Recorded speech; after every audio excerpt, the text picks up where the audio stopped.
इस सब के बीच एक और अपडेट है। कमलनाथ पर दिग्विजय सिंह का भी बड़ा बयान सामने आया है। उन्होंने कहा कि कमलनाथ जी से मेरी बातचीत हो रही है, कांग्रेस नेतृत्व भी बात कर रहा है और उन्होंने कहा कि मुझे नहीं लगता कि वो पार्टी छोड़ेंगे। लेकिन दिग्विजय सिंह ने यह भी कहा है कि ईडी सीबीआई का उन पर दबाव हो सकता है। तो दिग्विजय सिंह ने बयान दिया है कि दिग्विजय जो कमलनाथ हैं उनसे बात हो रही है लेकिन वो दबाव में है। कमलनाथ जी जैसा व्यक्ति जिन्होंने की शुरुआत कांग्रेस से की और जिन्हें हम सब इंदिरा जी का तीसरा सुपुत्र मानते थे और उन्होंने हमेशा कांग्रेस का साथ दिया है, कांग्रेस के स्तंभ रहे हैं। कौन सा पद उन्हें नहीं मिला? केंद्र में मंत्रिमंडल, एआईसीसी में महामंत्री, प्रदेश कांग्रेस कमेटी अध्यक्ष, मुख्यमंत्री, सारे पद उनको मिले हैं और मुझे नहीं लगता कि वे पार्टी छोड़ेंगे। सर, दबाव ईडी का, आईटी का, सीबीआई का जो सब पर है वो उन पर भी है, लेकिन कमलनाथ जी का चरित्र दबाव में आने वाला नहीं रहा है। तो सुना आपने, दिग्विजय सिंह कह रहे हैं कि ईडी का दबाव हो सकता है, आईटी का दबाव हो सकता है। जैनेंद्र हमारे साथ लगातार बने हुए हैं। जैनेंद्र, जिस तरीके से कमलनाथ का कद सियासत में है और जितने बड़े वो नेता हैं, उन्होंने ही केवल मध्य प्रदेश में कांग्रेस के गढ़ को बचाकर रखा था। अगर ये फैसला कमलनाथ आज या कल ले लेते हैं तो कांग्रेस के सामने ईडी आईटी का नाम लेने के सिवा कोई चारा भी तो नहीं बचता कि आखिर कैसे वो क्या अब फेस करेंगे जनता को कि उनका जो सहयोगी हैं वो छोड़ के जा रहे हैं।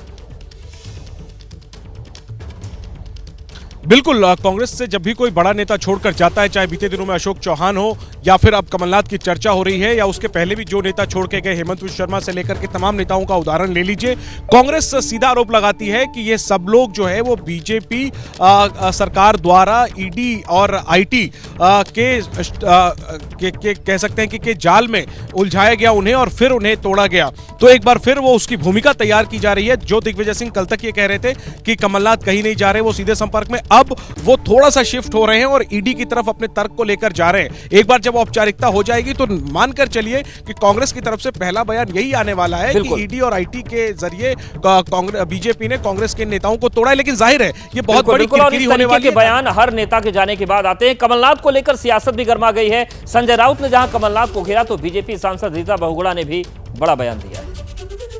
राष्ट्रवादी कांग्रेस के अजित पवार चले गए, क्या फर्क पड़ता है? ये जो डरपोक लोग होते हैं, जिसने पार्टी के नाम पर पैसा और धन कमाया है, वो ईडी के डर से जाते हैं। बेईमान बेवफा लोग होते हैं। ये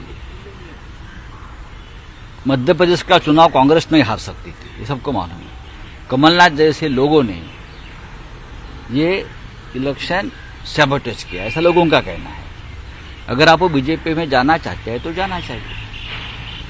2024 में जब चुनाव होंगे मध्य प्रदेश में, तब पता चलेगा इस व्यक्ति की हैसियत क्या है।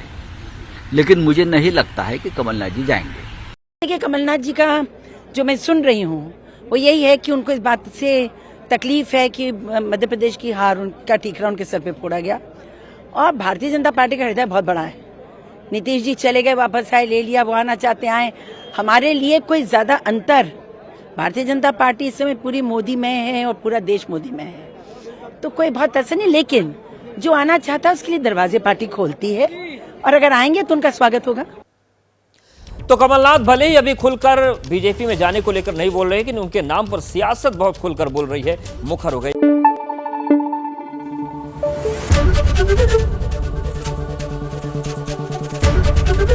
एबीपी न्यूज आपको रखे आगे।